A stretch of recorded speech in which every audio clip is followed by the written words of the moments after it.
Salut Lirza. Salut Agatha.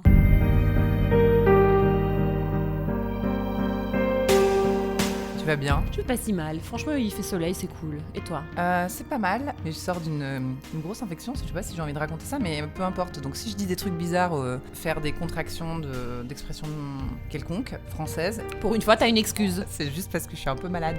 Ah, Ok, c'est bien. c'est bien. Carte blanche. Carte blanche pour dire nimps. C'est super. Bienvenue dans Les Poissons sans bicyclette. Merci beaucoup. Alors, c'est un épisode assez particulier pour nous, mais pour une histoire de fond et pas de forme, parce que des fois, on a des formes particulières. Mais aujourd'hui, on va parler de blanchité. Qu'est-ce que c'est d'être blanche? Qu'est-ce que c'est d'être une personne blanche? Comment on vit notre blanchité? Comment on peut réfléchir notre blanchité? Et je dis que c'est particulier parce que d'habitude, Les Poissons, c'est un podcast féministe où on est entre meufs et minorités de genre et on parle de sexisme. Et c'est relativement une zone de confort, je dis bien relativement, parce qu'on est dans ces cas-là dans une posture de personnes dominées dans la société, même si on fait des tentatives d'intersectionnalité, mais d'habitude, c'est très facile de parler de notre position de femme dans une société patriarcale. Et aujourd'hui, on va parler en tant que personnes blanches qui sont dans la société blanche des personnes dominantes. Et ça implique pour nous une réflexivité, une remise en question constante, d'accepter qu'on est complice dans un système qui n'est pas du tout bénéfique à d'autres populations non blanches. Et ça nous met tout d'un coup dans une position qui est très différente.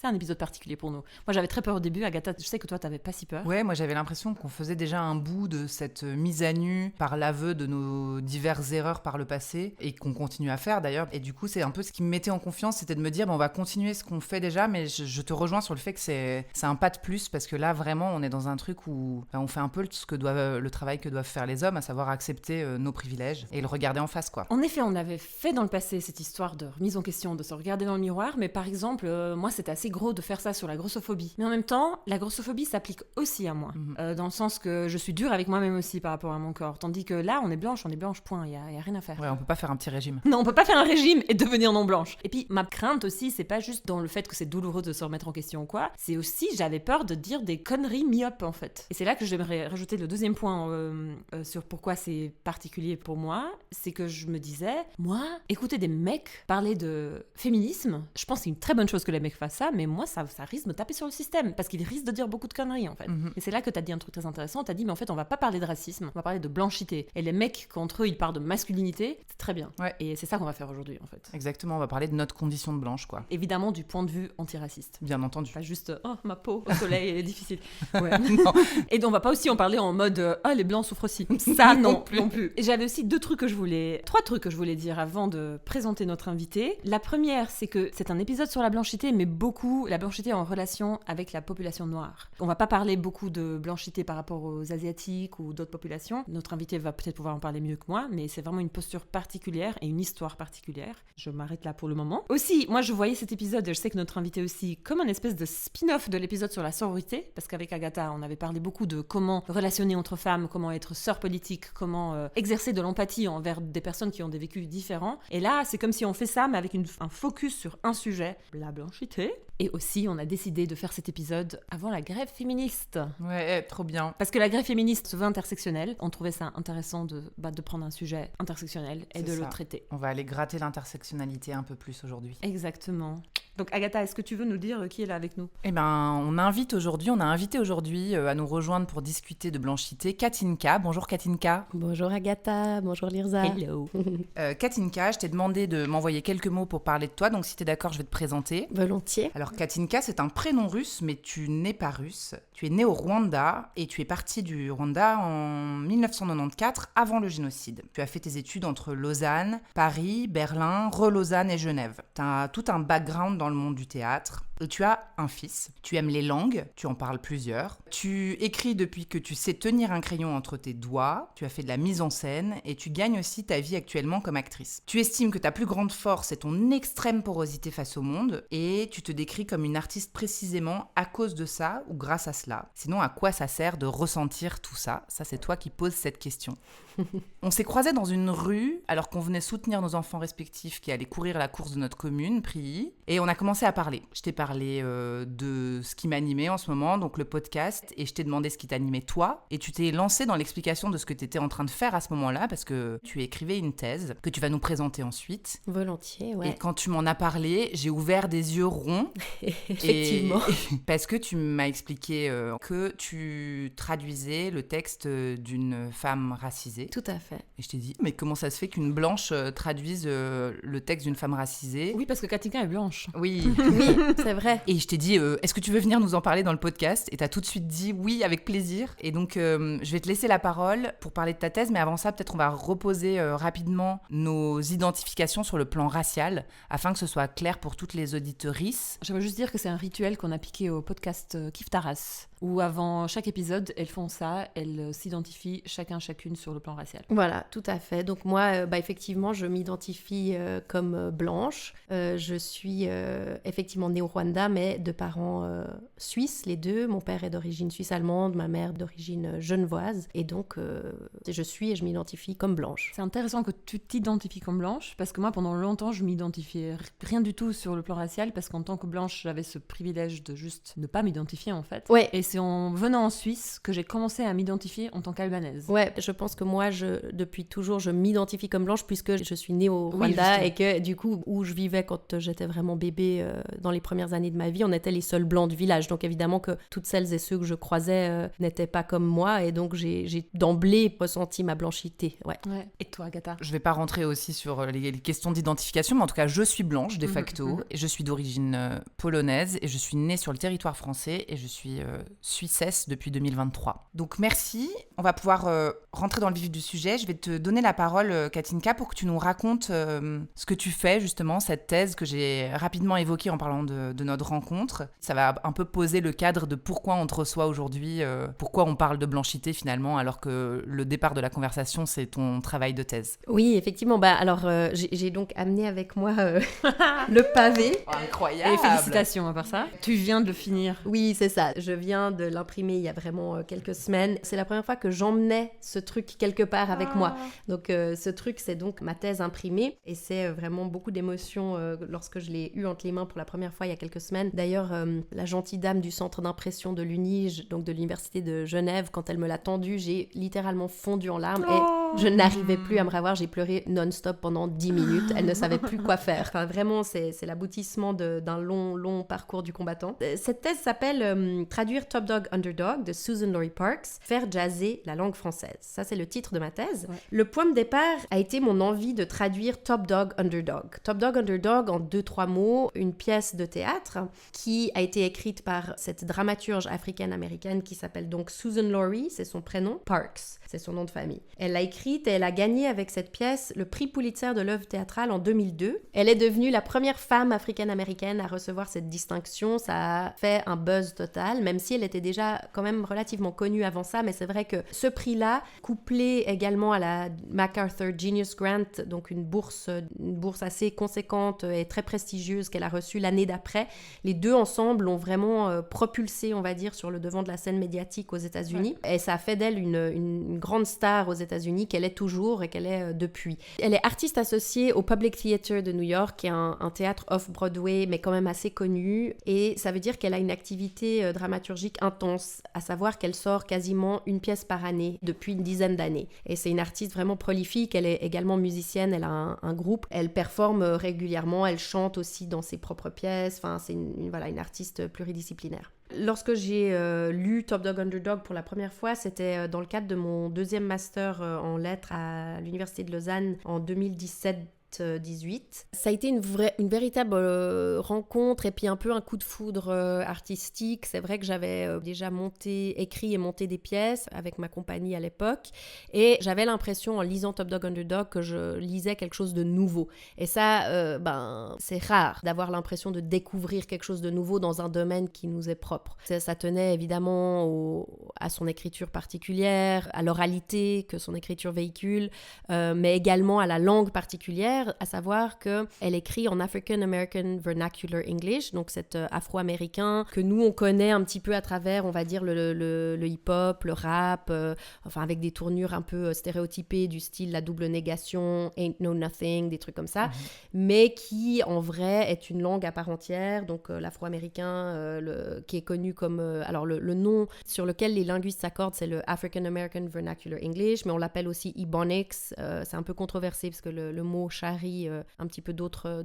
connotations, mais l'africain-américain vernaculaire, c'est une langue à part entière avec son système grammatical, son vocabulaire, ses règles de prononciation comme n'importe quelle langue. Top Dog Underdog, c'est une des pièces dans laquelle elle utilise cette langue, mais en tout cas pas tout le temps, et puis il y a d'autres pièces où elle l'utilise, on va dire, davantage. Donc c'est pas forcément celle où ce côté-là est poussé le plus, mais il y a des tournures, il y a... voilà.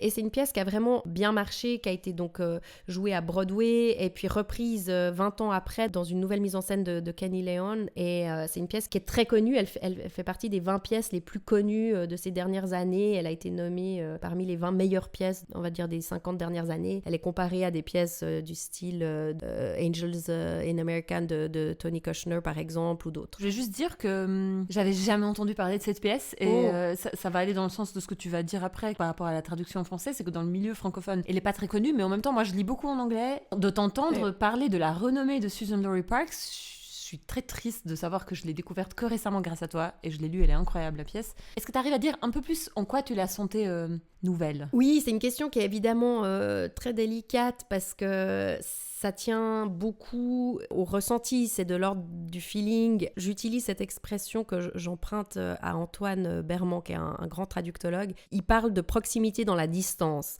Lui, il en parle dans le cadre de la traduction. Moi, j'en parle également, disons là, pour décrire la rencontre avec le texte de Parks. Je me suis sentie proche d'elle et pourtant distante. C'est-à-dire que je me suis dit, j'aurais pu écrire ça. Et en toute humilité, évidemment, que je n'aurais jamais pu écrire ça. J'avais quand même, malgré tout, ce sentiment que les mots que je lisais, d'une part, j'avais le sentiment tout à fait égoïste qu'ils m'étaient destinés à moi personnellement, évidemment. et par ailleurs, qu'il y avait une sorte de proximité. J'avais l'impression de reconnaître quelque chose de moi en elle ou en eux, puisqu'il s'agit en plus de 2 personnages masculins, donc c'est très particulier. J'avais l'impression de reconnaître quelque chose, alors qu'on parle de 2 jeunes hommes noirs à New York qui sont dans une piole minable, qui tentent de survivre dans un contexte qui n'est pas du tout le mien, donc c'est très curieux.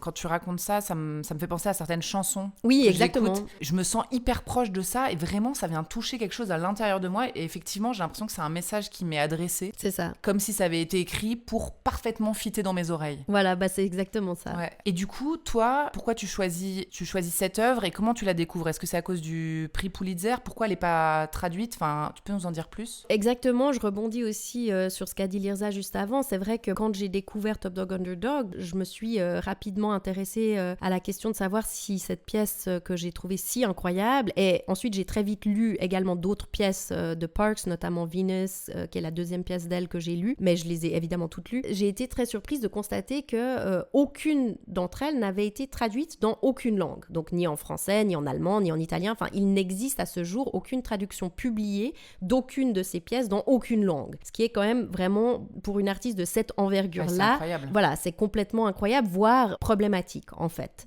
pour moi. Et c'est cette problématique que je développe sur 500 pages dans ma thèse en fait, c'est-à-dire je me saisis de cette curiosité-là ou de cette anomalie dans le champ de la traductologie pour dire qu'est-ce qui se passe ici, pourquoi, comment, etc. Alors j'ai rapidement découvert qu'il existe de facto une traduction de Top Dog Underdog et une de Venus. Toutes les deux sont signées du même traducteur, un Français qui s'appelle Jean-Pierre Richard, qui n'est pas l'acteur mais un traducteur. Mais ces traductions n'ont jamais été publiées. Elles sont disponibles en PDF sur demande auprès de la maison Antoine Vitesse, mais voilà, elles ne sont pas publiées, ce qui fait qu'il est impossible à ce jour pour quelqu'un, un ou une metteuse en scène qui voudrait aujourd'hui monter Top Dog Underdog en français.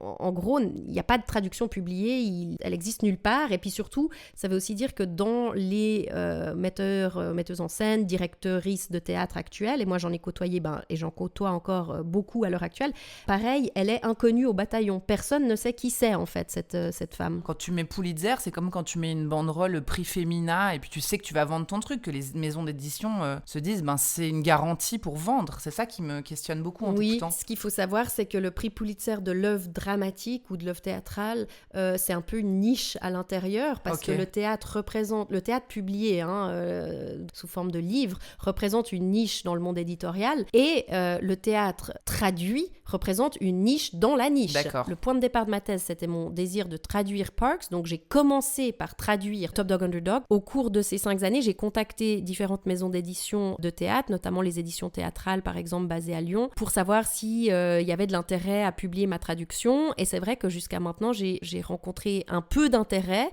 mais peu, et en tout cas aucun engagement ferme pour des raisons économiques vraiment, c'est-à-dire que pour eux c'est pas assez rentable pour le moment, donc d'acquérir les droits auprès de l'agent new-yorkais de Parks pour publier la version française de cette pièce, et pour le moment il n'y a aucune maison d'édition qui veut prendre ce risque-là. Voilà. Merci pour la présentation de cette thèse, ça pose plein de questions, on va les aborder au fur et à mesure du podcast. Une des choses sur lesquelles j'aimerais bien rétro-pédaler, on aimerait bien rétro-pédaler pour t'entendre, c'est sur ton enfance et ton histoire au Rwanda, pour après aller faire des liens entre tous ces sujets. Si t'es d'accord de nous raconter l'histoire de ta famille, comment ça se fait que t'es née au Rwanda et... Voilà, on aimerait en savoir plus. Très volontiers. Donc, je suis née au Rwanda parce que mes parents y vivaient, sachant que mon père est lui-même né en Afrique. Il est né à Madagascar. Ses parents sont partis après la Deuxième Guerre mondiale, concrètement pour évangéliser les Gâches, comme ils les appelaient à l'époque. Les Malgaches, en fait. Ah, donc, ouais. C'était l'époque où pas mal de monde quittait l'Europe pour des missions encore vraiment d'évangélisation, de construire des bâtiments, des églises, et d'y amener les personnes non encore converties à la bonne parole. Dans le droit chemin. Dont les âmes erraient évidemment dans le péché total, exactement. Je dis ça avec pas mal d'ironie, évidemment. Oui. Tout d'un coup, les poissons ont viré. C'est clair. On a changé de ligne éditoriale. Voilà. Maintenant, on est missionnaires religieuses. Non, mais la colonisation, c'est pas mal, en fait. Ouais, en fait, ils ont construit des routes. Ouais, pardon. Donc voilà, mes grands-parents paternels étaient adventistes, c'est-à-dire c'est une branche du protestantisme. Et ils étaient adventistes assez stricts, en fait. Donc, puisque mon grand-père paternel était lui-même pasteur, évidemment, mon père a grandi dans une famille où il était interdit de lire des bandes dessinées, de jouer à des jeux de société, même d'écouter de la musique, c'était interdit parce que c'était péché, quoi. Ça l'est, c'est péché. Oui, non, ça l'est. Donc ça l'est toujours, on est bien d'accord. La joie, c'est de la merde. Il faut s'en méfier. On est d'accord. Mm-hmm. Il a rencontré ma mère en venant en vacances en Suisse. Elle a fini par le suivre.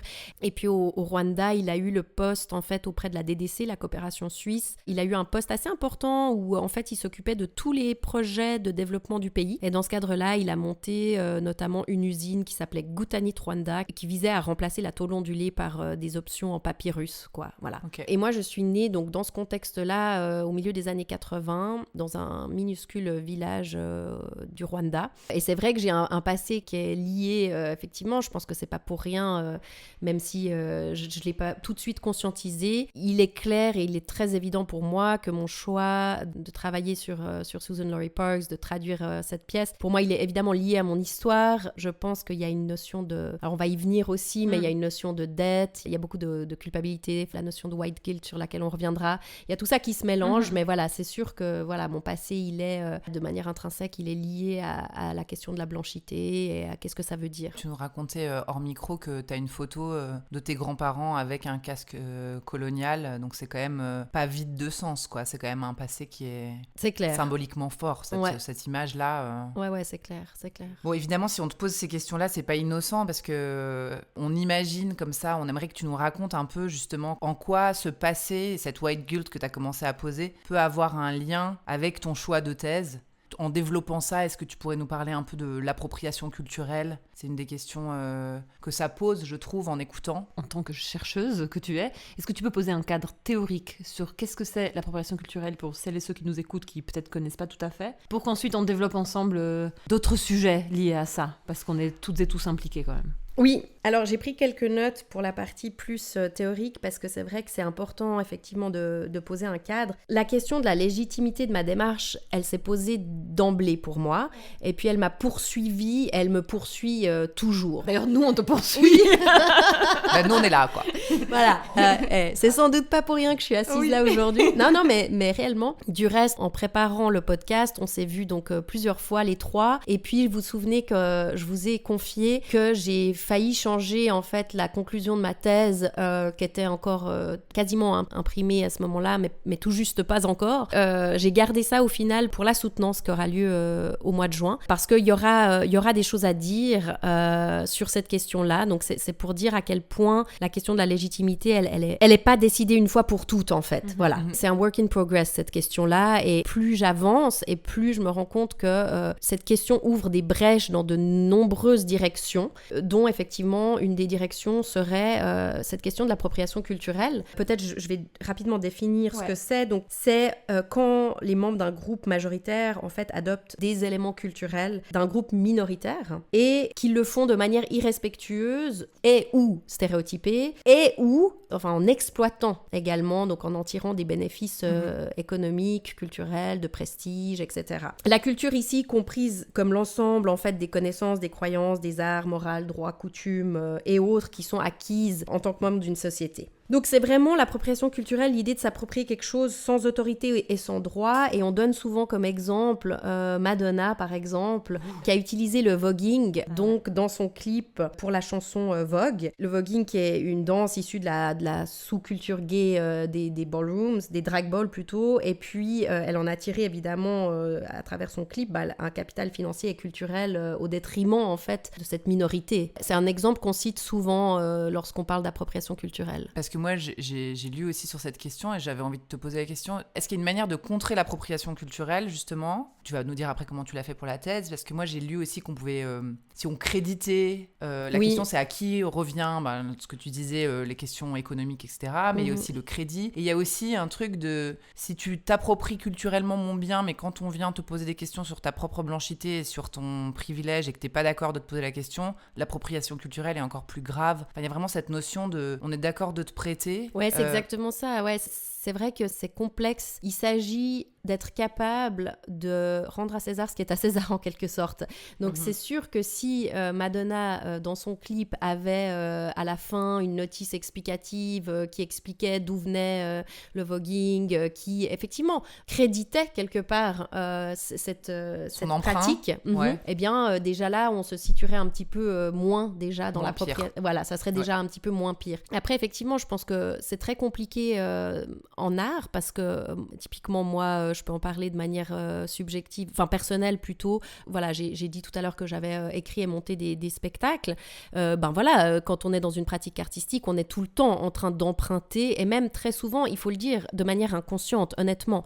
Il y a plein de fois où on emprunte des idées, des choses, on n'en est même pas conscient parce que notre inconscient, justement, précisément, est constamment nourri en tant qu'artiste de toutes les pratiques, de tout ce qu'on lit, entend, voit, consomme, entre guillemets, comme art. Et donc, très souvent, c'est des choses qui se font un peu inconsciemment. Mais précisément, je crois que la question de l'appropriation culturelle, à l'époque dans laquelle on est, il y a, disons, derrière l'idée de replacer un petit peu les choses dans leur contexte et de redonner, en fait, le mérite à qui il revient. Enfin, je sais pas si c'est très clair. Parce que là, ce que tu viens de citer, c'est hyper intéressant de faire ce parallèle-là. On est tout le temps en train de se nourrir de choses qu'on lit, mais tout n'est pas appropriation culturelle et que du coup, l'appropriation culturelle, c'est vraiment un rapport de dominé et de dominant. Oui. Alors, tout à fait. On peut pas parler d'appropriation culturelle au sein d'un même groupe. Cette notion ne s'applique que dès lors qu'il y a un groupe dominant et qui emprunte à un groupe dominé et qui s'approprie effectivement des pratiques au détriment de. Et il y a vraiment cette notion de détriment. Ouais, parce qu'on découvre qu'en fait, ça marche jamais dans l'autre sens. Eh ben non.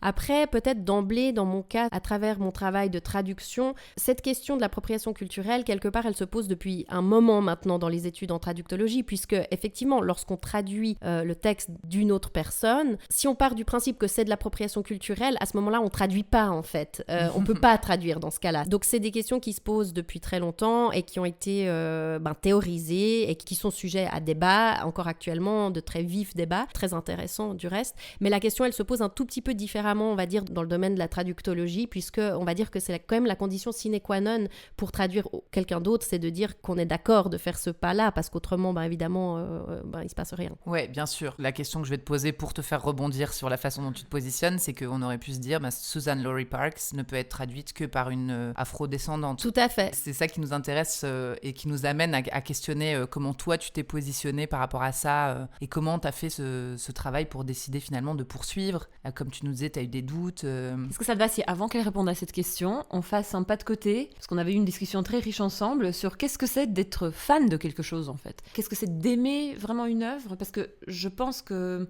peut-être pas toujours, je vais pas m'avancer, mais souvent l'appropriation culturelle commence là. On aime tellement quelque chose qu'on veut qu'elle fasse partie de nous ou qu'on fasse partie de ça. Oui. Donc je me suis dit, on se pose pour discuter. Qu'est-ce que c'est d'aimer profondément une œuvre et d'être fan? Et que se passe quand on est si fan d'une œuvre, d'une culture qui a été dominée et vampirisée par les Blancs? Et je sais que les deux, on est dans une situation où on aime trop quelque chose. Est-ce que tu peux redire le feeling que tu as eu en lisant, en fait, Laurie Parks? Cette impression d'être touchée au plus profond de ton âme par quelque chose. Il y a un mot ou plusieurs qui me viennent... Non, c'est vraiment très trivial. Quand j'ai découvert l'écriture de Parks, je me suis dit, elle est vraiment beaucoup trop cool. Vraiment, c'est trivial, mais c'est ce truc de waouh. J'étais subjuguée, en fait. Je trouvais qu'elle a une langue qui chante. Elle le revendique. Hein. D'ailleurs, c'est pas pour rien que j'ai intitulé ma thèse comme ça. Elle s'inspire de la tradition du jazz. Elle est héritière vraiment des codes du jazz dans son écriture. Donc, elle le théorise dans ses essais, etc. Elle a un concept qui s'appelle le rep and rev, repetition and revision, qui est directement hérité du jazz, où on répète et on révise en permanence un motif. Ah, d'ailleurs, on le voit dans sa pièce. Oui, c'est vrai. Elle a vraiment ce rap and rev où elle va découper des mots en plusieurs tronçons qu'elle reprend, qu'elle réarrange entre eux quasi à l'infini et jusqu'à presque déclencher justement des sonorités qui vont être totalement différentes. Et puis, elle a une capacité à créer des néologismes, elle a une capacité à combiner les choses entre elles et à utiliser le vernaculaire qui font que toutes ces différents aspects mis ensemble qui donnent un résultat qui est époustouflant et qui est effectivement de l'ordre du jamais vu. Et sur scène, alors bon, moi j'ai évidemment vu que des vidéos, je n'ai malheureusement pas eu l'occasion, pas encore, de voir en live. Typiquement Top Dog Underdog, on en trouve pas mal de retransmissions sur le net. Et en fait, c'est jouissif à entendre. Certains bouts, quand on les entend, watch me close now, who see the red card, who see the red card, I see the red card is a winner, take a red card, you take a winner, pick a red card. Voilà, c'est du rap quasiment et c'est vraiment jouissif à entendre. Même déjà à l'écrit, ça m'avait atteint et je te rejoins, on avait eu cette discussion, Lirza, où on disait c'est difficile de dire, de nommer finalement, mais il y a quelque chose qui nous touche, où on aime tellement. Moi, j'avais eu vraiment ça assez fort avec Parks. J'avais l'impression qu'elle m'aidait à comprendre mieux ma vie, qu'elle m'aidait à comprendre mieux ce que je voulais ou ce que je voulais pas, peut-être d'ailleurs. Peut-être plus ce que je voulais pas, en fait. Voilà. En discutant avec toi, c'était super parce que j'ai pu verbaliser un peu mieux. Toi, Agatha, t'avais dit, mais c'est un rapport d'admiration parce que t'as une femme en face de toi qui fait quelque chose d'incroyable, comme tu viens de le décrire. Et moi, je disais, en fait, moi, je sens pas l'admiration, même si elle vient après, parce que on peut pas être inconsciente de l'œuvre incroyable devant nous. Mais moi, c'est une sensation d'intimité profonde que j'ai. Donc, on a parlé de Beyoncé ensemble, que je suis trop fan. Puis, si je reste aussi dans des exemples d'artistes afro-américaines, j'ai vécu vraiment des choses très intenses qui restent avec moi ce jour en lisant par exemple l'autobiographie de Maya Angelou. Cette sensation d'intimité profonde. Après, j'ai beaucoup réfléchi aussi. Moi, toute la série Harry Potter a été extrêmement importante dans ma vie en fait.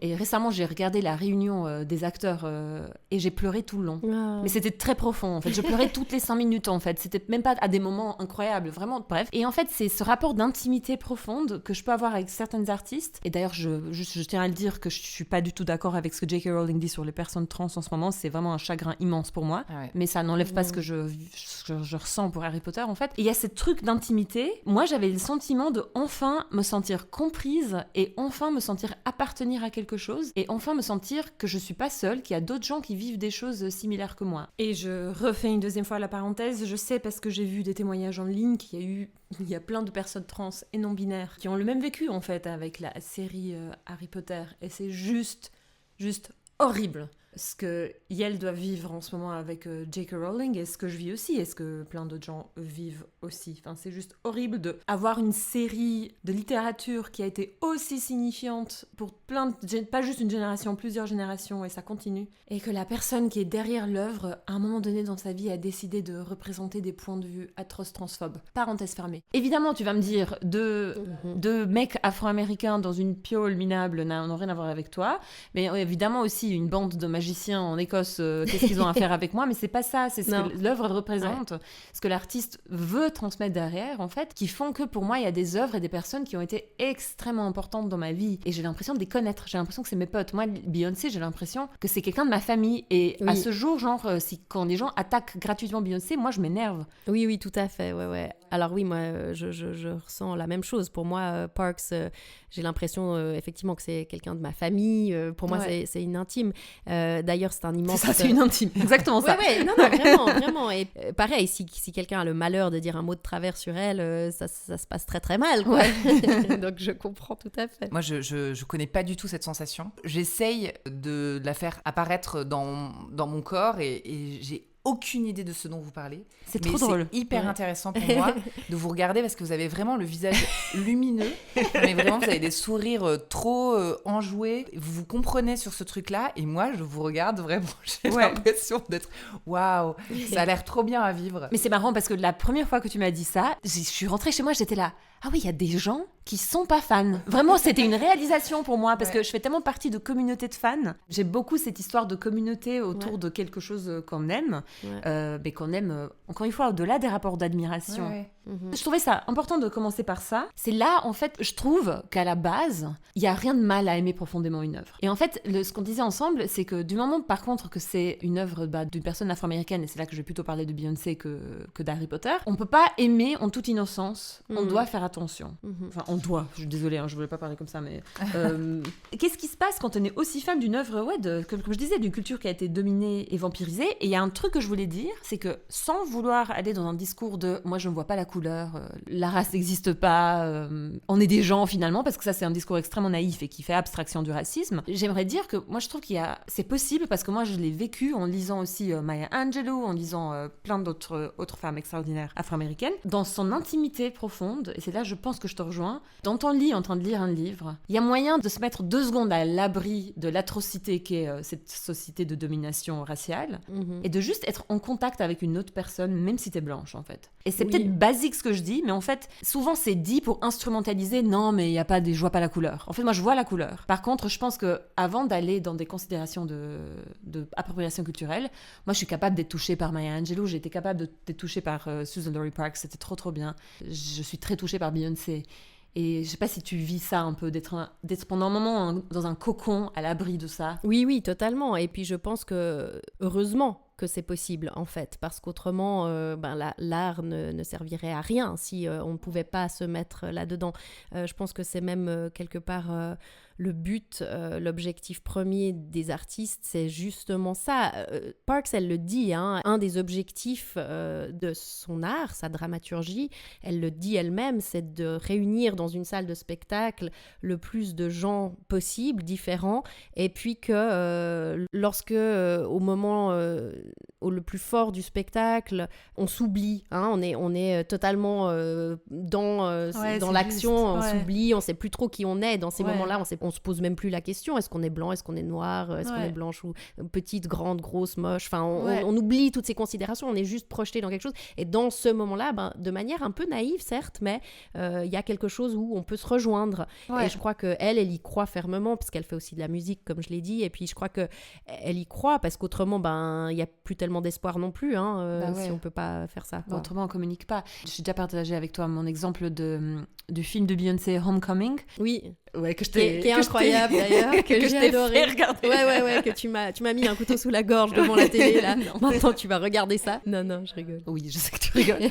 Et à un moment donné, il y a une citation en voix off dans le documentaire de Nina Simone. Elle parle de blackness, qu'elle trouve que les personnes noires, c'est juste les personnes les plus belles qui existent. Et elle dit, le job d'une artiste, ou son job à elle, j'ai plus la citation en tête exactement, c'est de vous faire voir, de leur faire voir, by hook or crook, l'expression, qui en français serait coûte que coûte, by hook or crook, de voir, vous aussi en fait, à quel point, ouais, on est trop beau et trop belle. Alors, franchement, je ne suis pas sûre si Nina Simone s'adressait à tout le monde. Je crois même qu'elle s'adressait plutôt aux personnes noires pour qu'ils et elles puissent prendre conscience de leur beauté, de leur force et de leur pouvoir.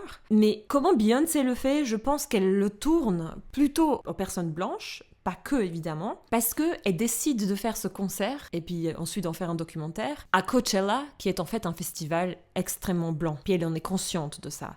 En tout cas, voilà, moi je suis une personne blanche, évidemment que j'ai eu accès à ce documentaire et que je m'y suis intéressée parce que Beyoncé. Et j'ai senti cette citation vraiment dirigée à moi. Et je suis là, bah ouais, t'as réussi. By hook or crook. Vraiment, c'est trop beau. C'est juste trop beau ce que je vois, quoi. Et ça, je trouve très important et très précieux, en fait.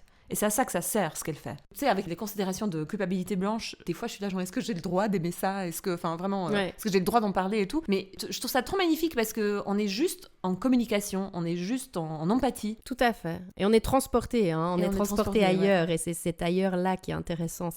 On est hors de notre corps, on est hors de tout et on se rejoint tous dans un ailleurs qu'on ne sait pas trop, on peut peut-être même pas le qualifier, c'est sans doute pas très intéressant de le qualifier, mais en tout cas transporter. Quand tu prends toute cette beauté, la question après c'est qu'est-ce que je peux faire de cet amour, maintenant que je l'aime, comment je me positionne. Je pense que c'est ça aussi que tu te poses comme question, j'imagine Lirza, quand tu dis est-ce que j'ai le droit de l'aimer, droit de l'aimer, comment ? Oui, comment ? Parce qu'il y a aussi une autre question qui se pose, si je prends l'exemple de Maya Angelou, c'est pas juste que j'aime comme elle écrit, je suis aussi touchée par sa vie de meuf noire. Et c'est là que ça devient, je trouve, intéressant, vraiment profondément important, parce que je ne suis pas une femme noire. Et là, on avait eu aussi une discussion à 3, qui était, mais comment on relate, en fait ? Et puis moi, j'ai des hypothèses, et puis, on peut en parler, je pense, toute une vie, mais un truc que je sais, c'est que en tant que femme, simplement, j'ai subi du sexisme, j'ai subi de la discrimination sexiste, et je sais ce que c'est dans mon corps d'être déshumanisée, et qu'on te manque d'empathie, parce que t'es une femme, en l'occurrence. Et il semblerait que j'ai pas eu trop de peine à transposer ça à une question raciale, mais dans mon intimité, je parle pas du tout politiquement ou quoi, dans mon lit avec le bouquin. J'arrive à dire, voilà moi ce que j'ai vécu personnellement, m'imaginer avoir une identité raciale qui fait que je rentre dans une pièce, on voit tout de suite que je suis noire, et qu'on me déshumanise pour ça. Je sais pas, il y a quelque chose, moi j'arrive à être touchée par ça, quoi. Oui, tout à fait. Cette question-là, c'est un petit peu un des leviers qui m'a permis de me sentir légitime dans ma traduction. C'est cette question de l'intersectionnalité. Je me situe à une intersection où je partage avec Parks les discriminations effectivement liées à notre genre et je ne partage pas, en revanche, celles liées à notre racisation. Et celles qui sont liées à mon genre me suffisent pour, comme tu dis, on va dire gratter un surplus d'empathie. Et là, c'est là où cette sensibilité, cette porosité dont j'ai parlé, dont tu as parlé pour moi, merci Agatha, en introduction, c'est là où je pense qu'elle joue un grand rôle, c'est-à-dire est-ce qu'on est capable en tant que personne, et je parle même pas de femme ou d'homme, je parle vraiment en tant que personne, est-ce qu'on est capable à travers cette porosité d'aller un tout petit peu se relier à l'autre, et c'est exactement la même chose dans le cadre de cette société patriarcale dont on a beaucoup parlé aussi pour préparer le podcast, c'est que effectivement ça pose la question comment aimer de manière déconstruite. C'est exactement le même rapport de force qu'il va y avoir dans un couple hétérosexuel. Comment est-ce que l'homme va pouvoir aimer la femme de manière déconstruite ? Parce que s'il n'y a pas cet effort de déconstruction, on peut faire beaucoup de mal, effectivement. Exactement. Et s'il n'y a pas de déconstruction, il n'y a pas d'empathie, en fait. Oui, exactement. J'ai l'impression que dans cette saison, on parle que de ça. C'est vrai que le mot empathie, c'est notre petit bichon. C'est un espèce de broken record. Mais oui, et tu disais aussi un truc quand on s'est vu, tu disais, en fait, on peut imaginer la vie de l'autre si on fait l'effort. Mais moi j'y crois parce qu'en fait le problème qu'on a, je trouve beaucoup aujourd'hui, c'est que si on s'enferme dans un discours où on pense pense qu'on ne peut pas imaginer, on ne peut pas se mettre à la place de l'autre, etc., on n'avance pas en fait si on fait ça. On arrête de communiquer en fait. Oui, complètement. Dans les extrêmes, c'est un petit peu parfois dans les discours qu'on entend, ce qui fait qu'on en vient à une sorte d'immobilisme qui est dommage. Et des théoriciennes africaines-américaines comme Bell Hooks, que j'adore, ne sont pas du tout partisanes de ça. Bien au contraire, elle décrit le fait que justement la société patriarcale fait du mal à tout le monde, c'est-à-dire femmes évidemment, mais hommes aussi. Et donc, dès lors, c'est un système qu'il faut déconstruire et qu'il faut reconstruire ensemble. Du coup, ça demande de pouvoir se mettre à la place de l'autre 2 secondes et demie. Et si on n'est pas capable de faire ça, on n'arrivera jamais à rien. On fait quoi en fait? C'est ça. C'est ça. Et ça me fait penser à Romy qui était venue pour l'épisode du sexisme et des psys et qui disait en fait une des manières pour elle d'être une bonne psy, c'est d'aller chercher... C'est une psy. Oui. Si t'avais pas compris. Oui. C'est d'aller chercher activement le vécu des personnes minorisées. Et ça, j'ai beaucoup aimé. Vraiment, aller le chercher activement. Moi, personne m'a demandé de lire des artistes afro-américaines. Je suis allée chercher activement, en fait. Après, à un moment donné, il y a aussi on est encline à faire quelque chose... c'est un peu mystérieux aussi comment ça commence, mais après, c'est actif, en fait, Ah la oui, recherche. c'est très, très actif, c'est clair. Moi, je vis ça souvent dans la vie, même au dehors des questions raciales. Des parents qui me disent « Tu peux pas comprendre ce que c'est d'être parent tant que t'as pas eu d'enfant. » Moi, je suis là, genre, mais... Je veux bien qu'il y a des choses, il faut les vivre, mais en fait, on peut comprendre beaucoup de choses quand même si on fait l'effort, en effet, si on les imagine. Où j'ai des gens en Albanie qui ont vécu le communisme. Ah, vous, de la nouvelle génération, vous pouvez pas comprendre. Mais alors, arrêtez d'en parler, alors, si on peut pas comprendre. Tu veux juste que je sois le réceptacle de ton monologue parce que... Ouais, exactement. En fait, on peut comprendre beaucoup de choses. Je ne prétends pas tout comprendre, mais de toute façon, on peut être que qui on est. Je pourrais jamais être Agatha. Même Agatha, je pourrais jamais la comprendre 100%. Mais Parce que je suis très complexe. Mon intérieur simple ne peut pas accueillir cette immensité. Oui, tout à fait. Juste, je vous écoute et je me rappelle de ma rencontre avec un livre qui s'appelle Beloved de Toni Morrison, qui est une autrice, je ne sais pas si vous l'avez lu. Oui, bien sûr. Qui est une de mes plus grandes oui. rencontres littéraires, ce livre. Je me souviens encore des sensations que j'ai physiques, alors qu'en fait, c'est l'histoire d'une femme esclave noire qui décide de tuer son enfant pour pas qu'il devienne esclave. Au moment où je lis ce livre, je ne suis pas mère, je ne suis toujours pas noire, je n'ai pas de passé d'esclave, etc. Et j'ai une espèce de souvenir d'une claque et d'un truc que je n'arrive pas à poser, d'une intensité. Et en fait, je pleure toutes les larmes de mon corps. Enfin, je vis ce que cette femme vit et je comprends son choix, en fait.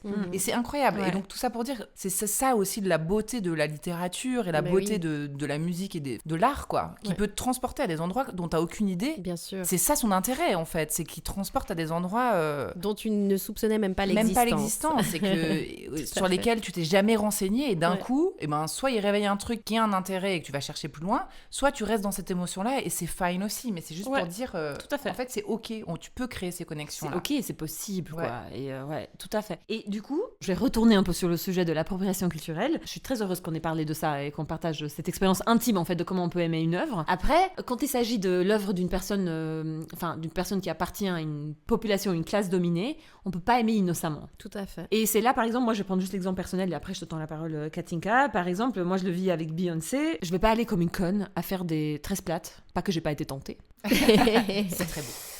Faire des cornrows parce qu'en fait je me suis informée que c'est pas OK et c'est pas juste que t'as pas le droit de faire le style de personnes africaines-américaines, mais c'est que pour les gens qui savent pas, en fait c'est pas juste une coiffure, les tresses ça peut être juste une coiffure, mais en fait c'est vraiment le symbole d'une culture. Ça a été souvent le symbole de pouvoir dans des populations africaines, ça a été symbole de liberté aussi parce que c'est des coiffures qui existent depuis des millénaires. Je fais ça très court en fait. Même parmi la population esclavagisée aux États-Unis, ils utilisaient les cornrows, c'était des codes pour transmettre des informations de fuite ou de route. Et voilà, je fais ça très court. Ouais, mais c'est un super exemple. Une fois que tu t'es informé tout ça, mais tu crois que j'ai envie de faire des cornrows, moi? Enfin, quel est le sens? C'est juste, ça perd tout son sens. Je me sens juste conne de faire ça, en fait, parce que je trouve ça joli. Et puis, laisse tomber, après, il y a des gens qui le font. Enfin, vraiment, il faut faire très attention. Mais même moi, en tant que personne absolument privée, je suis pas une personne publique, je vais pas me promener dans la rue avec ça. Je trouve ça vraiment grave. Je fais aussi attention, parce que je suis allée lire activement le vécu des personnes minorisées. Apparemment, quand t'es souvent en concert de Beyoncé ou d'autres personnes afro-américaines,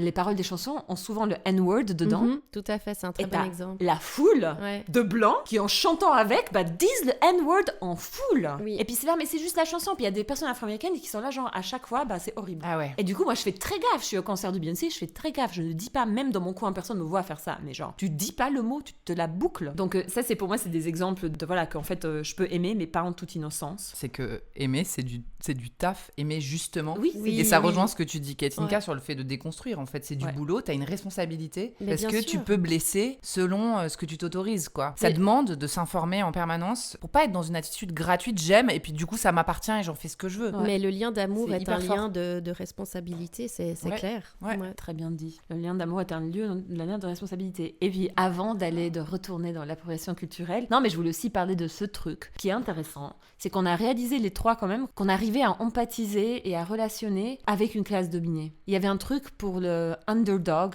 et d'ailleurs ça rejoint le titre de Top Oui. Dog Underdog, il y avait un truc de l'underdog. Et c'est intéressant parce que le phénomène de syndrome de Stockholm sociétal est assez connu, à savoir on est toutes et tous éduqués à empathiser avec des personnes qui sont au pouvoir. Typiquement, on est spécifiquement éduqués à empathiser avec les hommes, mais en général, même dans une entreprise, ouais, mais je comprends quand même le patron qui a fait ça. Le pauvre. Le pauvre, non mais il est très occupé. Enfin, il y a vraiment ce truc d'empathiser avec le pouvoir, d'empathiser avec les rois, les reines, enfin encore aujourd'hui. Oui, oui. Par contre, il y a ces phénomènes qui existent, on n'est pas les seuls. Cette inclination d'empathiser avec les underdogs. Ouais. Et toi, tu penses que ça vient d'où? De chez toi, en fait.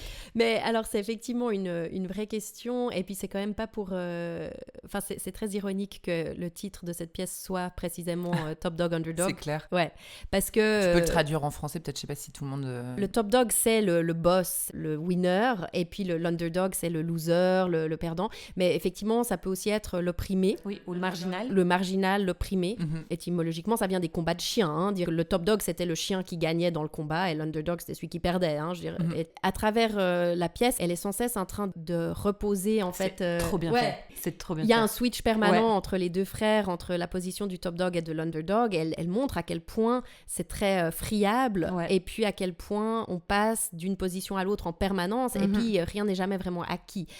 Nous, quand on a préparé le podcast, on s'est effectivement posé la question toutes les trois sur avec qui est-ce qu'on a ce lien d'empathie de manière spontanée. Et c'est vrai que moi, par exemple, spontanément, depuis toute petite, je vais défendre, par exemple, quand j'étais en classe, si quelqu'un se faisait accuser injustement, j'étais la première à monter aux barricades et de manière vraiment très forte, très musclée, quitte à me prendre des punitions, ce qui m'est arrivé plusieurs fois, pour défendre cette personne, Ouais. etc. Donc j'ai toujours eu ça, je crois, dans mon cas, c'est lié à je ne supporte pas l'injustice, vraiment. Ouais, ouais. Voilà. Et je pense que c'est lié à mon vécu au Rwanda, où là, on rejoint la notion de white guilt, où j'ai d'emblée ressenti le fait que j'étais différente, et j'ai d'emblée ressenti le fait que j'étais d'une certaine manière, et c'est très curieux, j'étais précisément dans l'ambivalence même que décrit Top Dog Underdog, j'étais très précisément dans ce lieu de switch permanent entre d'un côté je suis au-dessus et d'un côté je suis en dessous. Et donc je ne suis en fait de facto nulle part.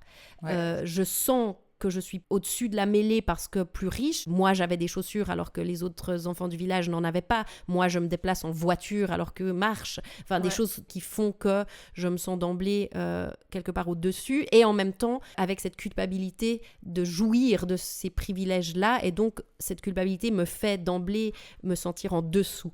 Ce tiraillement-là. Ouais. Cette dualité entre privilège blanc et culpabilité, elle est théorisée par un sociologue qui s'appelle Maxime Servul, je crois, et qui parle de ça. Il dit que l'envers de la médaille du privilège blanc, c'est souvent la culpabilité. Par rapport à empathiser avec les underdogs, j'avais été trop touchée. J'écoute un podcast qui s'appelle Psychology in Seattle. C'est des psys in Seattle. C'est trop intéressant sur les psys. Et en fait, le gars, il est moitié japonais, moitié blanc. Il a fait une mini-série où il a interviewé sa mère, qui a genre 80 ans. Et sa mère, c'était vraiment l'incarnation du privilège blanc à l'époque, des 60s, dans la côte ouest, où vraiment elle habitait sur les belles maisons, sur la colline, sous le soleil. Tu vois, elle était petite blonde, trop belle, dans une famille riche. Et elle s'est mariée à un japonais. Les japonais sur la côte ouest, ils étaient extrêmement maltraités. C'est suite à Pearl Harbor. Enfin, je vais pas faire l'histoire des japonais aux États-Unis. Mais c'était vraiment la classe vraiment mal vue. Et bref, donc cette magnifique petite blonde est tombée amoureuse d'un japonais. C'était un peu genre, what the fuck is happening? Et puis le fils lui demande, mais en fait, est-ce que t'étais au courant que t'étais un peu le cliché de the uptown girl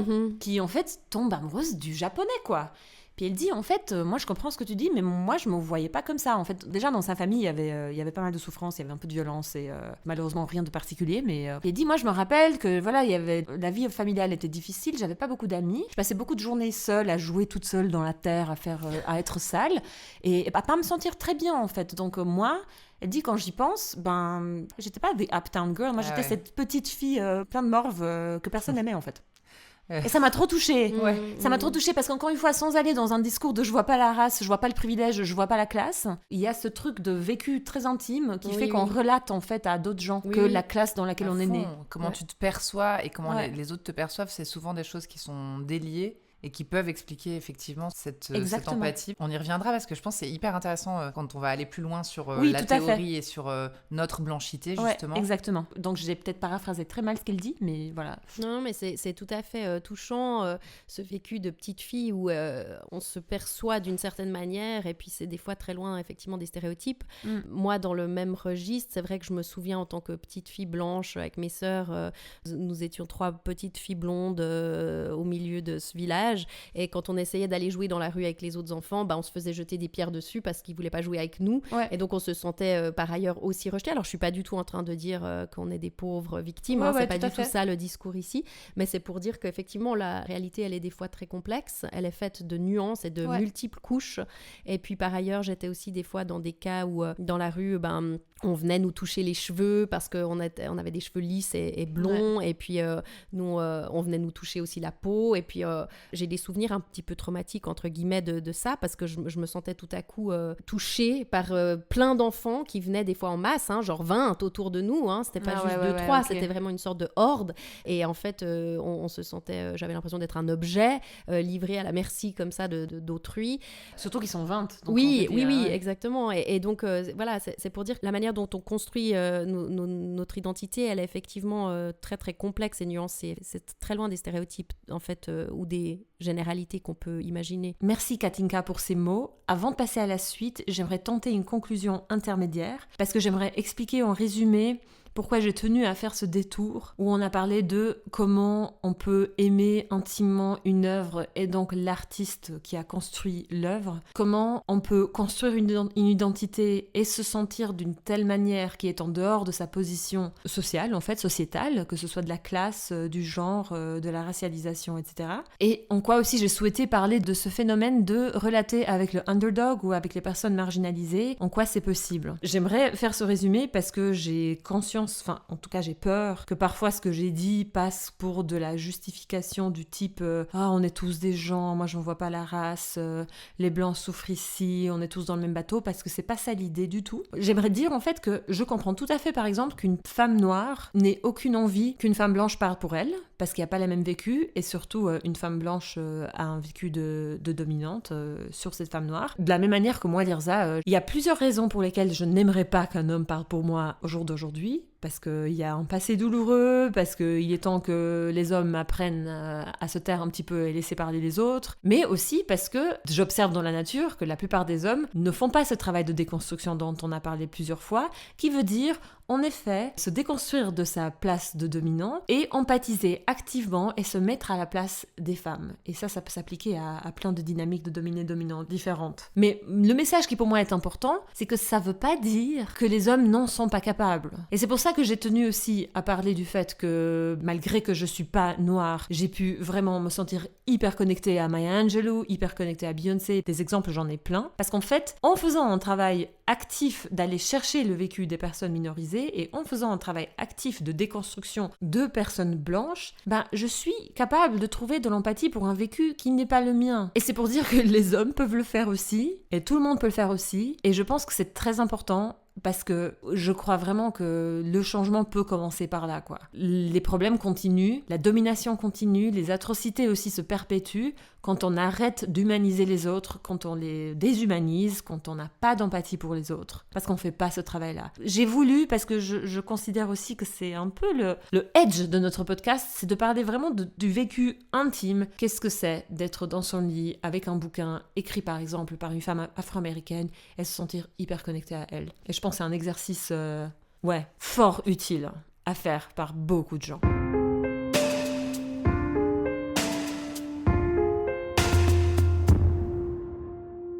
Du coup, est-ce qu'on peut faire un retour, Katinka, sur ta thèse, pendant qu'on codait un peu ton histoire de vie, pendant qu'on a parlé de notre rapport intime à une œuvre qu'on aime énormément, comment du coup t'arrives à te situer pour te dire je vais traduire cette œuvre, enfin comment tu te situes? Ouais.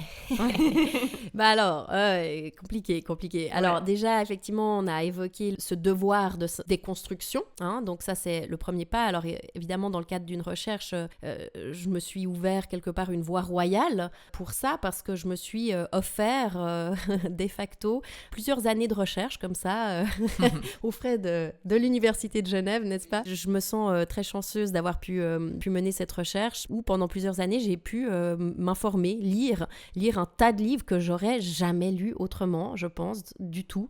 Aller creuser assez loin, lire toute l'œuvre de Baldwin, lire Maya Angelou, lire Toni Morrison que tu évoquais tout à l'heure, et bien d'autres, et bien d'autres, pour justement aller un petit peu gratter toutes ces différentes notions, concepts, et puis voir où est-ce que je me situe. Et une partie du travail, et je le théorise vraiment dans ma thèse, j'utilise en fait le cadre épistémologique que j'emprunte à Donna Haraway, une chercheuse américaine, anthropologue, mais aussi sociologue, à la base dans les sciences dures. Et puis elle a théorisé ce cadre par rapport à ses propres recherches, donc un cadre épistémologique qui pose en fait le soi sachant comme imparfait. Et donc, dans cette imperfection, elle dit que c'est ce qui permet précisément, on en parlait tout à l'heure, de se relier à l'autre. J'aimerais, essayer d'articuler ici trois concepts autour de toutes ces questions qu'on vient d'évoquer pour un petit peu mieux décrire comment j'ai réussi malgré tout à poursuivre mon travail de traduction de Top Dog Underdog et comment j'ai réussi malgré tout à m'octroyer quelque part une légitimité pour traduire Parks en tant que traductrice blanche. Voilà, tout simplement. Okay. Sachant que là derrière, et là vraiment je fais une courte parenthèse, mais derrière il y a effectivement toute la polémique qu'on a eue autour d'Amanda Gorman et de la traduction de son poème The Hill We Climb, donc le fameux poème qu'elle a récité lors de l'investiture de Joe Biden et qui ensuite a été traduit dans plein de langues évidemment, plein de maisons d'édition notamment européennes se sont rapidement saisies de ça pour faire de la vente en gros.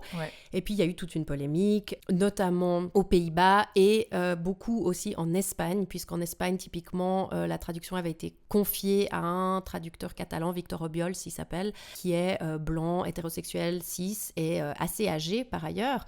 Viking Books et Amanda Gorman se sont opposés, en fait, à ce que ce soit lui qui traduise ce poème. La traduction, finalement, a été confiée à une artiste racisée, qui est issue aussi de la tradition du spoken word, beaucoup plus donc proche. Donc il y a eu une correction de ce point de vue-là. Tout à fait. Okay. Et puis pour la traduction française, elle a été confiée à Loose and the Yakuza, qui est le nom de scène de Marie-Pierra Kakome, qui est une artiste chanteuse, mannequin, performeuse, originaire de RDC.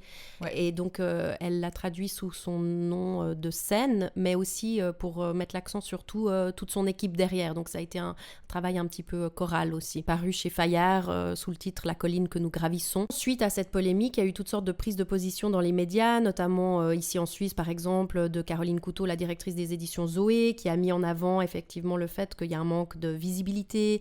Oui. Si mes calculs sont bons, tout ça s'est passé un peu au début de ta thèse. Oui, tout à fait. Ah, trop drôle. Ouais, okay. Exactement. Au tout début de ma thèse, c'est juste. Ah ouais, donc j'imagine que ça t'a touché comme polémique. Complètement, donc j'ai pas mal lu tout ce qui s'est joué à ce moment-là autour d'Amanda Gorman. Donc évidemment, ça pose les bases de comment je fais, moi, petite Katinka Salzman, ici en Suisse romande, pour me légitimer dans mon parcours. Alors voilà, 3 articulations conceptuelles ici autour de toutes ces notions. La première, j'emprunte ici toutes ces considérations à Jane Kaflish, qui a elle-même poursuivi les analyses de Claudia Rankine et de Beth Lofreda. Autour de la blanchité, qu'elle estime être une offense, parce que la blanchité, c'est, et on l'a évoqué nous à titre personnel, c'est ce qui a formé et limité la manière dont nous, blanches, nous pensons. Et puis, plus loin, d'autres théoriciennes, comme Sadhana Berry par exemple, elle fait un pas de plus, elle dit c'est non seulement une limite, mais c'est en plus un confort. On l'a aussi évoqué. Il y a le confort émotionnel de la blanchité. Lorsque l'inconfort, puisqu'on a évoqué notamment tout à l'heure qu'il était possible par le biais de l'empathie, du lien empathique, d'aller quand même se mettre à la place de l'autre, etc. Et Agatha, tu as parlé par exemple de Toni Morrison et comment tu as compris le choix de l'héroïne de son roman en tant que maman qui décide finalement de doter la vie à son enfant. Oui, certes, mais une théoricienne comme Sadhana Berry dit oui, on peut aller jusque-là, mais il y a un moment moment où toi, Agatha, toi, Lirza, moi, Katinka, il y a un moment où il est très simple de revenir dans le confort émotionnel de notre blanchité. Ah, c'est clair. Voilà. Ouais. Et ce retour... On ferme le livre, quoi. Et puis on se retrouve chez nous bien confortable dans notre petit lit. Ouais. Voilà. Moi, je l'ai vécu de manière encore plus marquée parce que ce confort émotionnel de la blanchité, c'est ce qui m'a permis d'avoir la vie sauve concrètement en quittant le Rwanda à temps, contrairement à d'autres qui n'avaient pas le choix. Qui n'avaient pas le choix et qui sont... qui ont été massacrés. Voilà. Moi, ce confort émotionnel, il est bien davantage dans mon cas qu'un simple confort. Il est la différence entre la vie et la mort, dans mon cas. Voilà. La question, en tant que traductrice blanche, a été pour moi de dire, finalement, toutes ces limites, l'idée de confort émotionnel dans lequel je peux revenir, etc., comment est-ce que ça a influencé ma traduction ? Je suis du coup allée examiner mon propre parcours dans l'idée d'adopter un point de vue critique sur mon passé. Et puis, dans ce parcours critique que j'ai fait à l'aide de nombreuses théoriciennes, beaucoup de femmes, je me suis vraiment...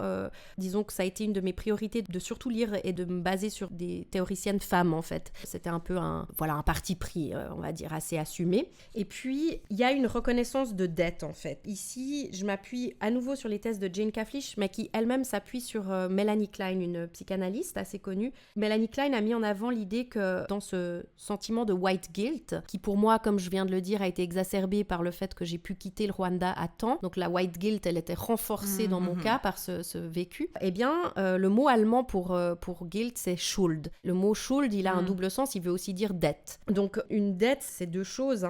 Là, je cite pour le coup Jane Cavendish. C'est une forme d'empathie qui porte en elle une prise en compte et une reconnaissance de dette, c'est-à-dire qui reconnaît la souffrance d'autrui, pas uniquement comme de la souffrance abstraite, mais comme une souffrance qui nous concerne et qui vient avec une responsabilité. Pas seulement de ressentir quelque chose, mais également de faire quelque chose, y compris quelque chose dans la sphère politique et économique, de réparer ce qui a été endommagé ou pris. C'était une citation empruntée à Jane Cavendish. Je me suis inscrite dès lors dans le cadre épistémologique théorisé par Donna Haraway, sur les savoirs situés, à partir de ce qu'elle a appelé situated knowledge. Donc là encore, je vais juste citer très rapidement ces 3 lignes. Elle dit « Pour les épistémologies féministes du savoir scientifique, l'image privilégiée n'est pas l'être, mais la division. Le soi sachant est partiel sous tous ses aspects, jamais fini, jamais entier, ni simplement là et original, toujours construit et cousu de manière imparfaite. Il est de ce fait capable de s'unir à un autre, de voir avec lui sans prétendre être l'autre. » Et en fait, ça, pour moi, ça a été révélateur. Je me suis dit, c'est exactement ce que je fais lorsque je traduis. Je suis capable de m'unir à une autre, en l'occurrence, de voir avec elle, mais sans prétendre être elle. C'est-à-dire, je traduis avec Parks, mais non pas pour Parks. Donc j'essaye de traduire avec sa voix, mais pas pour elle. En fait, c'est cette notion de savoir situer, tu sais qui tu es à tout moment. Exactement. Et dans ton évolution permanente. Exactement. Tu suis la Katinka qui traduit avec Park. Exactement. Et je suis capable à tout moment, ou en tout cas j'essaye de l'être, de répondre de ce que j'observe. Et Haraway insiste vraiment beaucoup là-dessus, sur cette capacité à répondre de. Et c'est cette notion aussi qui va avec l'idée de responsabilité. Et ça veut dire assumer la position à partir de laquelle on parle, en fait. Ouais. Voilà. Je le théorise dans mon 3e chapitre de thèse. J'ai essayé de mettre en avant les zones d'ombre de mon passé, de mon parcours biographique. Françoise Vergès le fait aussi, par exemple, dans son ouvrage sur le féminisme décolonial. Elle fait aussi un détour par la biographie en vue, non pas d'expliquer tellement, mais plus de vraiment situer, en fait. C'est vraiment cette idée de dire « je parle de là ». Et donc, je ne peux pas parler d'ailleurs. J'ai beau essayer, mais je ne vais pas pouvoir inventer qui je ne suis pas. Au moins, j'assume ça, mais je l'assume avec les limites et les œillères que j'ai. Donc moi, j'essaye d'identifier en tant que traductrice blanche les différentes œillères que j'ai. Je les pose, je les mets devant, et puis je dis, je fais avec.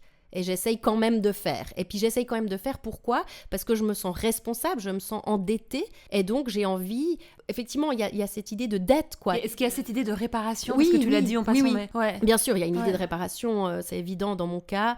Je m'inscris dans la sphère politique. Pour moi, le théâtre a un rôle très politique. J'ai toujours monté des pièces qui vont dans ce sens-là. Enfin, ça m'intéresse pas et je l'assume totalement, mais je vais jamais monter un Labiche ou je ne sais quoi, une comédie légère, parce que pour moi, le théâtre a un rôle vraiment politique et doit traiter de choses plus...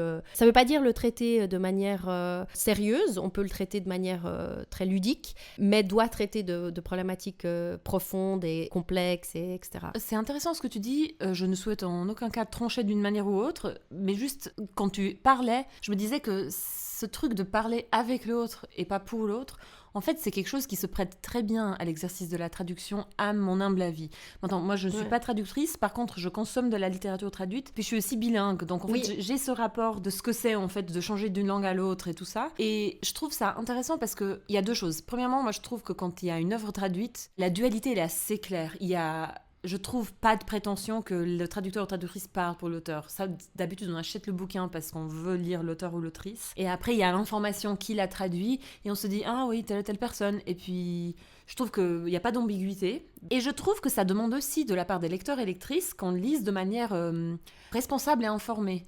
Récemment, j'ai lu un livre italien traduit en français. J'ai clairement tout le temps en tête qu'il y a des choses qui sont perdues à la trappe et qui sont francisées.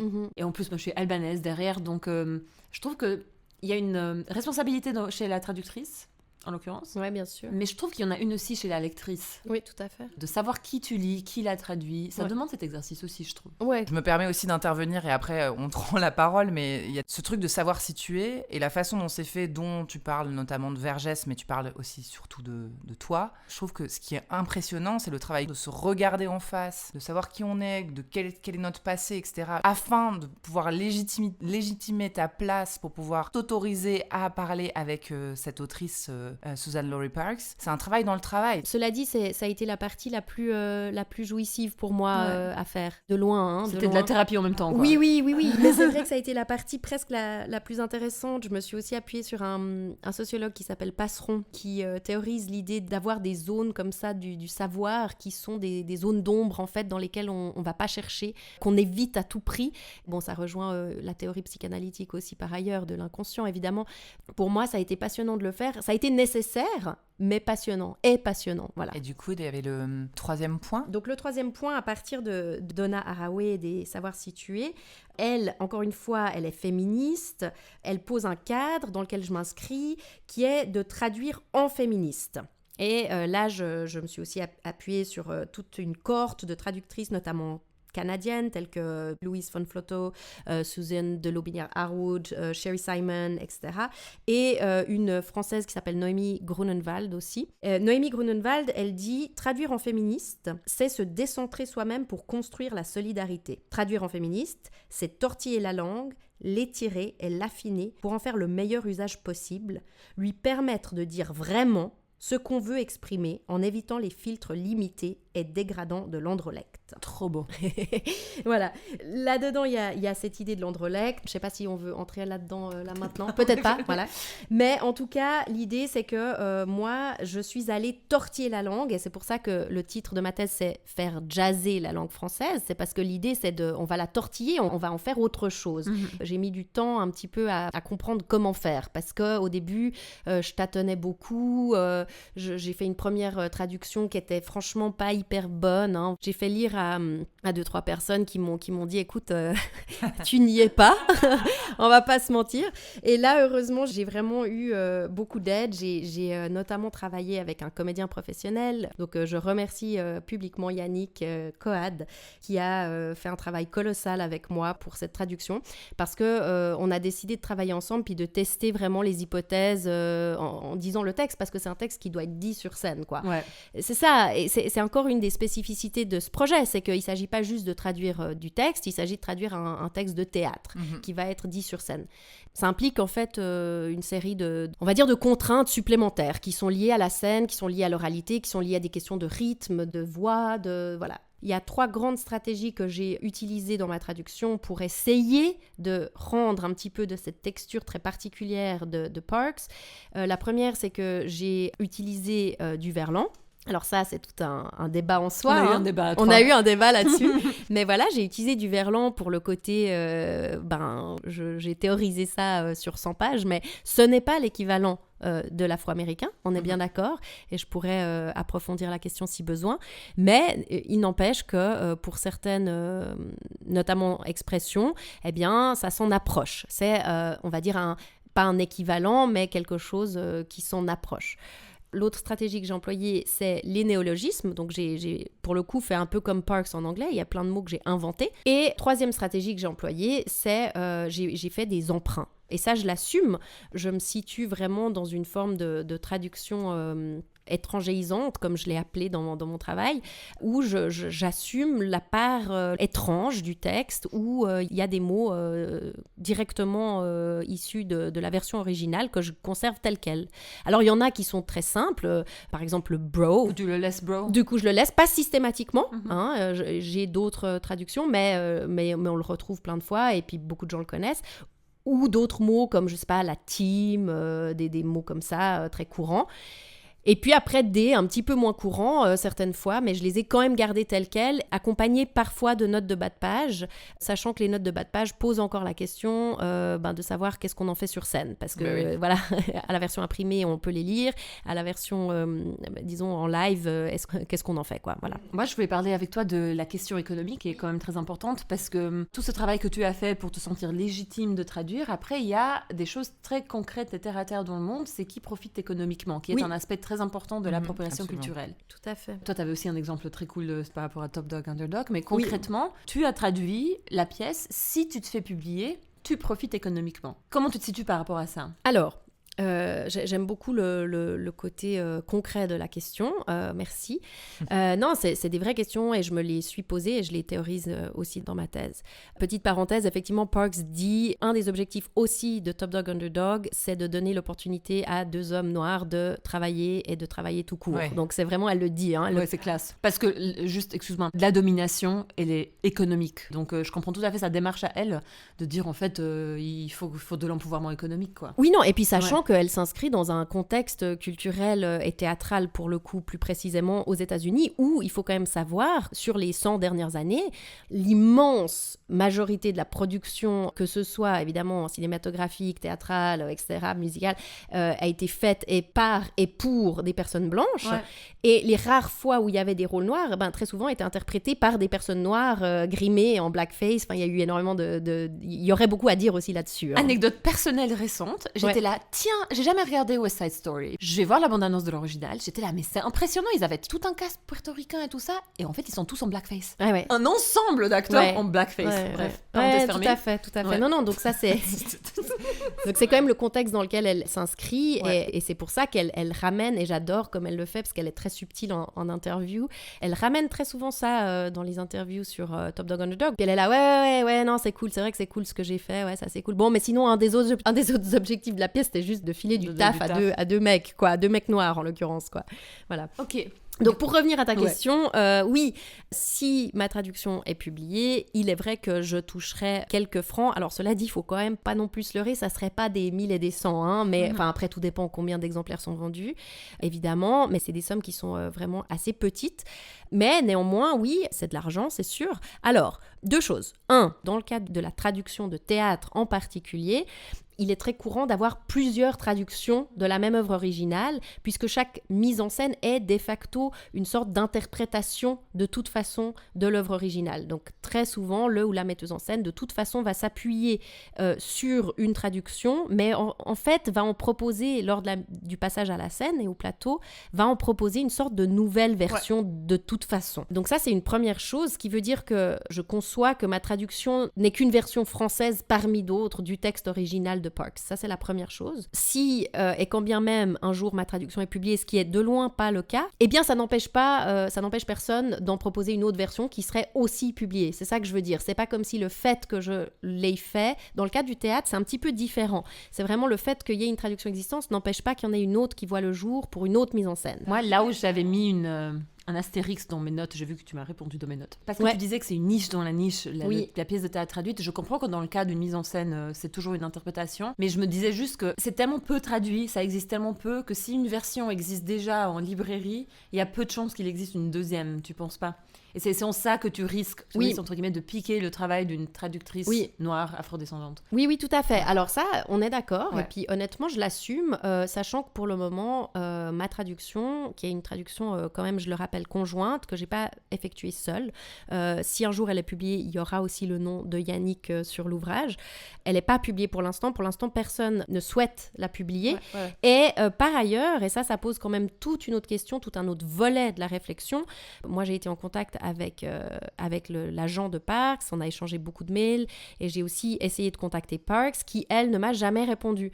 Donc en fait, pour le moment, il apparaît qu'elle n'a peut-être tout simplement pas très envie que ce texte soit publié en traduction française. Voilà, point. Ça te fait vivre quoi, le fait de lui écrire et qu'elle te réponde pas? Alors, encore une fois, l'idée ici n'est pas du tout de me victimiser, mais je suis triste. Je suis triste. Je lui ai écrit plusieurs fois et par plusieurs biais. J'ai dit en intro qu'elle était artiste en résidence au sein du Public Theatre. Donc, j'ai aussi contacté quelqu'un au sein du Public Theatre avec qui j'ai eu des échanges, qui m'a dit qu'elle allait forwarder mon mail à Suzan-Lori Parks.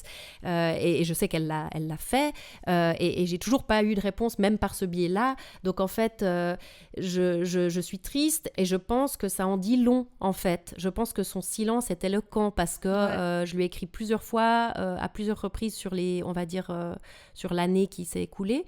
Alors, elle est très occupée, évidemment, mais disons sur un an, avec plusieurs mails différents, je pense qu'elle aurait eu quand même à un moment ou un autre le temps de répondre même quelque chose d'assez rapide. Ouais, si elle avait voulu. Si elle avait voulu. Et je lui ai tendu la perche, en disant, est-ce que ma démarche, in any way, pose un problème? Et si oui, il faut me le dire. Et c'est vrai que le fait qu'elle n'ait pas répondu... Mais elle t'a pas dit oui non plus? J'ai pas de réponse. Donc effectivement, ce silence est problématique. En tout cas, pose tout un tas de questions. Et à tel point que j'en viens à me questionner sur les efforts que je vais ou non mettre suite à ma soutenance pour essayer, bon gré mal gré, de quand même faire publier cette traduction. Ou est-ce que monter ou non la pièce, il y a de l'intérêt. Il y a plein de gens de tous horizons, des gens racisés aussi. Et j'ai eu des échanges passionnants et intenses et des débats. Et donc, il y a de l'intérêt, mais à l'heure actuelle, le fait que Parks m'ait pas répondu, j'en suis à me dire, ok, peut-être que je vais pas poursuivre mes efforts, peut-être que je laisse ça là. Peut-être pour le moment, je vais pas relancer les maisons d'édition pour la publication de la traduction. Et aussi, peut-être que pour le moment, je vais pas lancer des démarches. J'en avais déjà un tout petit peu lancé, mais peut-être que ça aussi, pour le moment, ça va rester un petit peu en suspens. On verra. Ouais. Juste pour clore le sujet économique, de toute façon, tu vas payer des droits d'auteur. Ah oui, pardon. Oui. J'ai fait tout ce crochet, mais je voulais dire que Olivier Sultan, donc l'agent de Parks à New York, m'avait bien dit que de toute manière, il y a plus de $10,000 de droits d'auteur pour acquérir les droits de cession. Ce qui est super. Ce qui est normal, évidemment. Mais c'est bien pour ça que les maisons d'édition, d'ailleurs, ne veulent pas trop s'avancer. C'est parce que c'est une somme quand même conséquente. Disons, vendre suffisamment d'ouvrages pour payer ces 10 000, on va dire 10 000 euros, il faut en vendre un sacré nombre de cette pièce. Et alors, pour ça, et ça c'est particulier au monde du théâtre, il faudrait qu'il y ait un buzz autour d'une mise en scène, quoi. Donc la question économique, c'est celle-là, ouais. Merci Katinka. Avec plaisir. Avant d'aller dans la deuxième partie, peut-être qu'on peut boucler la boucle par rapport à ce qu'on disait au début par rapport à l'appropriation culturelle, que tu disais qu'il y a quand même une dimension importante de rendre à César ce qui est dû à César. Oui. Est-ce que tu mets en place des choses pour... faire quelque chose qui ressemble à ça par rapport à Suzan-Lori Parks? Oui, alors évidemment qu'il y a plusieurs choses. D'abord, de manière très consciente, comme je l'ai dit, le fait d'emprunter beaucoup de mots, c'est une volonté déjà assez assumée et affichée d'emblée, puisqu'elle est palpable dès la lecture du texte, ou si c'est joué sur scène dès la vision du spectacle achevé, quoi. On sent qu'il y a ces emprunts, qu'il y a cette... Je cherche à lui rendre ça et à dire, cette partie-là, j'essaye même pas, en fait. Sachant que c'est possible parce que notre culture est beaucoup imprégnée par la culture africaine-américaine, beaucoup plus que ce qu'on croit, d'ailleurs, avec des mots qui sont entrés dans le langage courant, comme « OK », par exemple, ou « tote », un tote bag, ou des mots qui viennent de l'afro-américain. Ou le groove, c'en est un autre, ou le mojo, enfin, tous ces mots-là, le jazz, rien que le mot jazz vient de l'afro-américain. Donc, il y a énormément de mots qu'on utilise même en français, donc c'est quelque chose que je peux faire, que je n'aurais pas pu faire si je traduisais de l'albanais, par exemple. Donc, il y a ça, puis l'autre, ça aurait été si un jour ma traduction est publiée, il y aurait effectivement toute une contextualisation de mon travail. En fait, il y aurait une sorte d'introduction où j'explique ma démarche, où j'explique les différentes personnes qui ont contribué aussi à en faire ce qu'elle est devenue. J'ai aussi travaillé avec les étudiants et étudiantes du cours de l'atelier théâtre de l'Université de Genève, où on a fait des sessions entières où on a testé vraiment différentes options et lesquelles marchaient et pourquoi. Et j'ai eu là des retours extrêmement précieux, notamment sur certaines tournures que j'avais faites, qui ont été perçues comme parfois sexistes ou déplacées. Enfin, il y a eu plein de retours hyper intéressants et où j'ai pu ensuite corriger le tir, quoi. Ton exemple de Madonna avec Vogue, ça m'a fait tout de suite penser à Renaissance avec Beyoncé, juste pour parler de comment on peut ne pas faire de l'appropriation culturelle, parce que l'album Renaissance de Beyoncé, c'est un album qui glorifie et qui remet sur scène toute la culture dont tu as parlé avant, de ballroom dancing, qui est en fait la base de la music house, que souvent on croit que ça a été inventé en Allemagne ou je sais pas, en Europe, et en fait ça a été inventé à Chicago par une communauté gay et noire. Et en fait, tout l'album Renaissance, c'est un album extrêmement joyeux et plein d'amour. Toute cette culture de savoir-faire de musique, de sampling, de l'échantillonnage, qui est complètement courant dans la manière dont on fait de la musique aujourd'hui, tout le monde le fait. Et en fait, Beyoncé, non seulement elle voulait glorifier cette culture qui n'est pas assez attribuée aux gens à qui ça doit être attribué, mais en fait, il y a aussi une manière de rendre à César ce qui est dû à César, c'est qu'en fait, avec le sampling qui se fait, elle prend vraiment des samples de personnes qui ont vraiment influencé la musique et la culture ballroom. Donc la liste, elle est vraiment très longue, mais je peux déjà citer Kevin Avians, Kevin Jay-Z Prodigy, DJ Mike Q, puis vraiment la liste, elle est très longue. Il y a aussi Grace Jones sur le track, enfin... Il faut aller voir vraiment tous les crédits dans chaque chanson. Et en prenant des samplings et en mettant les crédits à la fin de chaque chanson, ça veut dire qu'elle se fait la mastatune dessus, mais eux aussi. J'imagine de la tournée aussi, j'imagine, enfin toutes sortes de choses. Après, il y a eu un film.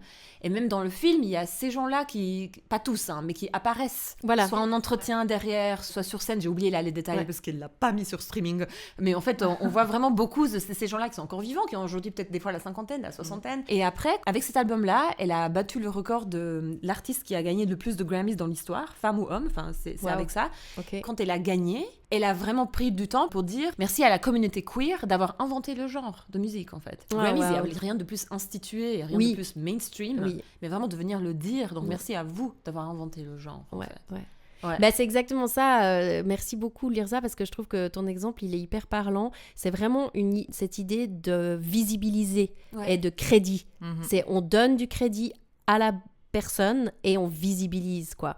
Et en fait, c'est vrai que moi, ça paraît con, mais moi, en traduisant Parks, je veux dire, il faut pas se leurrer. Mon nom en tant que traductrice, c'est tout récent que le nom des traductrices apparaissent sur les ouvrages. Jusqu'à très récemment, ils apparaissaient même pas. Et il sera écrit en tout petit. Ce qui va être écrit en gros, c'est Top Dog Underdog de Susan Laurie Parks, et peut-être en tout petit sur la première page ou à l'intérieur du livre, traduit par. Mais c'est elle qui apparaît en premier. C'est pas moi. Moi, je suis la traductrice. Je suis le truchement. C'est très récent de donner justement du crédit et un peu de visibilité aux traductrices, mais ça participe d'ailleurs du même effort. C'est ça qui est ironique dans cette histoire. Mais jusqu'à récemment, c'est vrai que très souvent, le nom du traducteur n'apparaissait même pas. Merci beaucoup Katika. En fait, de tout ça, c'est que c'est pas possible de trancher, c'est juste une gymnastique. Quand on veut aimer responsablement et quand on veut porter responsablement une œuvre, surtout dans le contexte qu'on connaît, c'est ça, c'est une gymnastique, quoi. Et on peut que essayer. C'est ça, c'est que c'est une tentative. Moi, vraiment, je le répète à plein de moments dans ma thèse, c'est que c'est une version parmi d'autres. C'est une tentative parmi d'autres qui, encore une fois, dans le cas du théâtre, c'est encore particulier parce que c'est un texte initial. Mais moi, qui ai fait de la mise en scène, je sais comment c'est. On se base sur le texte, ok. Mais après, on travaille avec les comédiens, comédiennes. On travaille avec toute l'équipe artistique, le ou la scénographe, régisseur, créateur son, lumière. Et toutes ces personnes-là influencent le résultat final. Et au final, le texte, c'est que un des éléments sur l'ensemble que constitue le spectacle vivant. Et c'est vraiment une petite part. Vraiment, j'insiste là-dessus. Le texte, c'est une petite part de ce qu'on va finalement, en tant que spectatrice, recevoir quand on va voir une œuvre théâtrale. Donc oui, j'ai une responsabilité, bien sûr, mais elle est chorale. Ok, merci beaucoup Katika. Je pense qu'on peut clore la première partie. Qu'est-ce que t'en penses? Je pense bien. Il y a 2 heures d'enregistrement. Merci Katinka. Ce premier épisode sur la blanchité s'achève sur ces mots. Pour poser un premier cadre, nous avons pu aborder d'abord comment on crée de l'intime finalement avec une personne qu'on identifie souvent dans le monde des arts et pour laquelle on éprouve des sensations justement d'intimité, de proximité qui nous touchent. D'à quel point cette relation de cœur et d'amour est une relation qui demande des responsabilités. Et justement, ça a débouché sur la question de l'appropriation culturelle. Et comme tu le disais bien, Lirza, juste avant, c'est une gymnastique. En fait, ça demande des efforts, quoi, de tout le temps questionner de comment je fais pour contrer cette appropriation culturelle. Tu as pu nous expliquer, Katinka, les bases, disons, qui t'ont permis de créer des fondations pour légitimer finalement le travail que tu as fait dans ta thèse. La semaine prochaine, ou dans 2 semaines, on laisse ouvert, s'il te plaît. Nous vous retrouvons pour poursuivre cette passionnante discussion et entrer dans le cœur du sujet de la blanchité, en décortiquant nos propres blanchités respectives, en parlant de comment nous avons pris conscience de cette réalité sociale. On va passer par la définition du terme de race et du terme racisé tel qu'il existe aujourd'hui, de la notion de réparation et de culpabilité blanche ou white guilt. On vous propose de nous retrouver jeudi prochain pour continuer cette passionnante et complexe conversation. À bientôt, merci. À bientôt, merci. Et puis bonne grève féministe. Bonne grève Et féministe. ouais, bonne grève.